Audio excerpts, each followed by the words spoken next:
And now live, Sonia is in Lexington at the Victoria Mobile Home Park where it was evacuated not too long ago. Sonia, what can you tell us?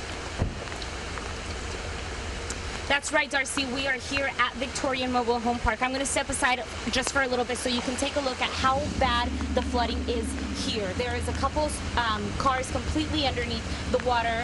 Homes, you can see one that has all of the bottom part completely moved over. Lexington Police tells us that all of these homes from this point forward have been evacuated. 4 of the families are actually in shelters that the police took to. Now, we are here with Anastasia. She's been living here for 2 years, and she's actually one of the people that were evacuated this morning. Anastasia, what time did this happen early this morning? What did they tell you? Where did you go?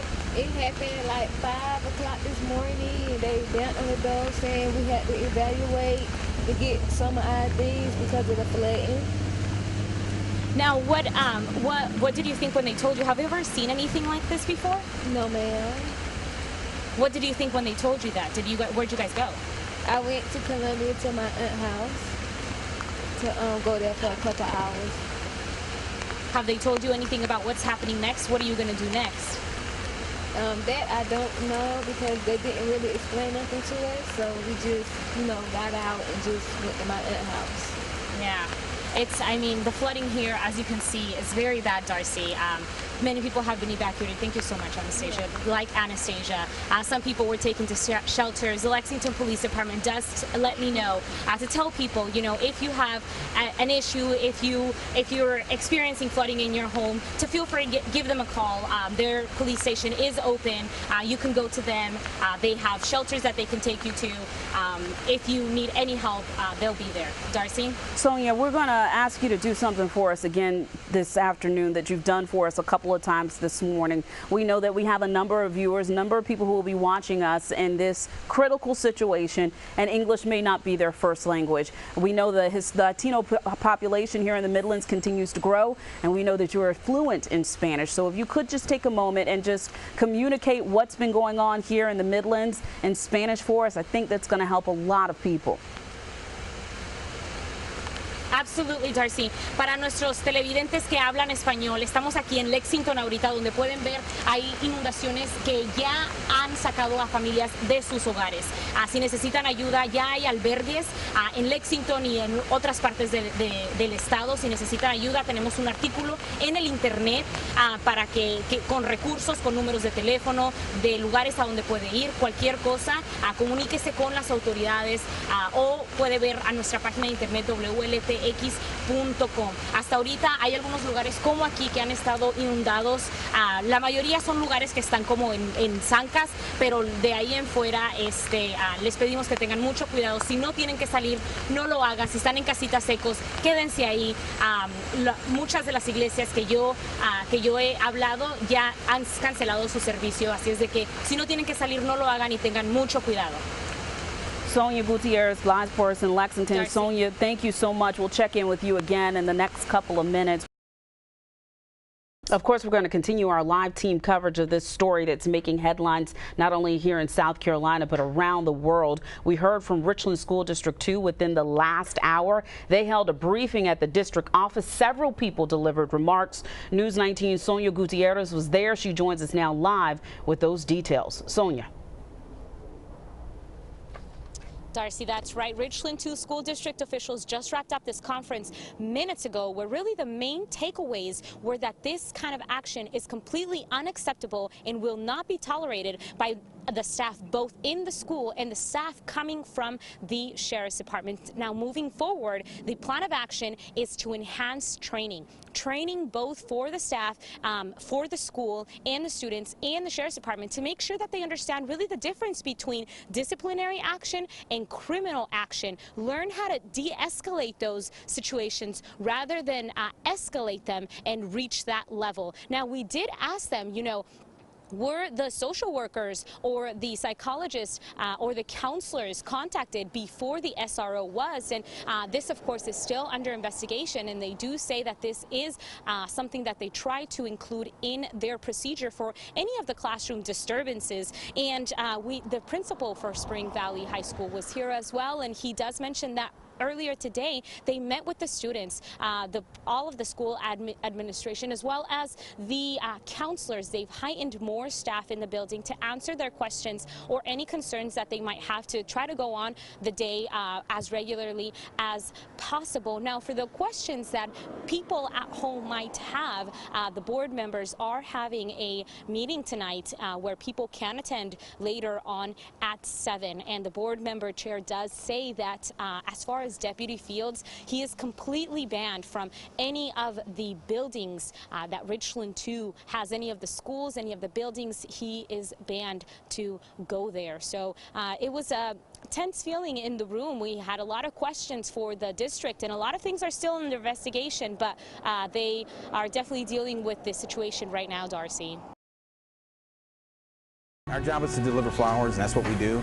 But when people come in and they're choked up, they have this strong sense of what they want to convey. Flowers, simple concept with mighty messages. I'm just really proud of the way our city, and not only our city, but the whole country, they want to support the community, the families, the religion. One of the most powerful messages Manny Gonzalez with Tiger Lily Flowers has been a part of is keeping Charleston strong. And that's truly inspiring for us. For 20 years, Manny and his team have delivered arrangements. Snapshots of their encounters with people are true representations of how a city marked by tragedy heals. We've done flowers for all the services so far. For Lisa Hayes, one of the most emotional moments was when Cynthia Hurt's brother was ordering flowers for her funeral. And when I showed him this photo of a broken heart, he said, "That's it." He asked Lisa to sign it with the names of all her siblings. He told her there's 6 of them, but only gave her 5 names. And he got teary, and he said, "It's Cynthia. I forgot Cynthia, but it's for her." So there's only 5 of us now. The White House also ordered flowers. Right now we have the 9 patriotic red, white, and blue for the Washington, D.C. order. Standing sprays wanting to represent each of the victims. Flowers have been a big part of keeping Charleston strong, but volunteers who keep them alive are the heart of this community. We're trying to preserve what we can and make sure that the victims' family get to see everything that our community is bringing to them and just showing their love. For a couple days now, people have been changing out the old flowers with new ones and making sure the memorial outside AME Church looks presentable. If we can come back and help them out and let them, grieve and be with the families of the victims, then, that's a small thing to do, but at least we can do something. Sonia Gutierrez, News 19 WLTX.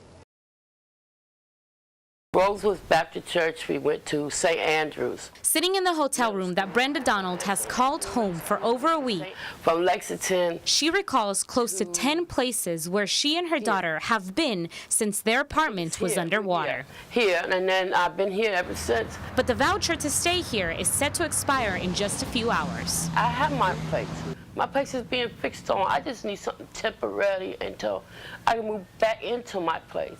This is what her apartment looks like today. Now you could see that the water damage rose up to about this level, and the doors still have a big red X on them. Now she is being told that the reconstruction will take about 2 to 3 months, but until then, she's having a hard time looking for another place. They were left with a bike and just a couple other belongings, much like the other flood victims. They take the bus. If they don't take the bus, they walk. That's the only way we could get around and find a place. So the residents that we have currently in hotels are those folks that we have been case managing and trying to figure out ways that we can try to find them more permanent housing after they left our shelters. The shelters were closed almost 2 weeks ago. While DSS is the official first responder, Director Susan Alford says they are going from 900 to 21 people displaced. Well, we're looking at apartments as one, to be able to use the money that they get from FEMA to be able to put deposits down on apartments and being able to look at affordable apartments that they can get into. Until that happens. And where I'm going, I don't know. Sonia Gutierrez, News 19 WLTX. The court ruling last month made gay marriages legal in all 50 states. I met a Midlands family who's looking forward to start their adoption process. Rhonda Hill-Baker was there when baby Alex was born.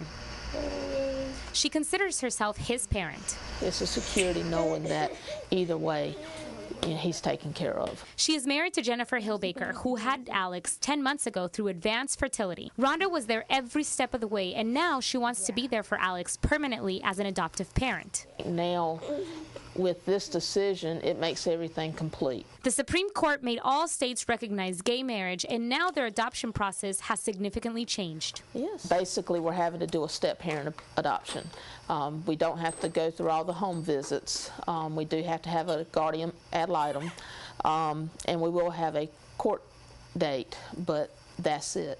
Before the decision, they were going to have to take extra steps that would put them around $10,000. Now, this is closer to $2,500. That's a $9,000 difference. We were going to have to save for several years to be able to afford the kind of money that it would cost to do a regular adoption. Now they'll pay the same rate as straight couples and get the same benefits. It means within the next 3 months, everything will be finalized that Alex will be legally Rhonda's child. Rhonda says she looks forward to parent-teacher conferences without extra paperwork and hospital visits without needing Jennifer there. For same-sex couples who are married and one of the parents is a natural parent, it allows the other parent to adopt as a step-parent, which is much less expensive. It's done fairly quickly. Vicki Esslinger is a lawyer who's helped with adoption proceedings. She says that wasn't the case prior to the court ruling.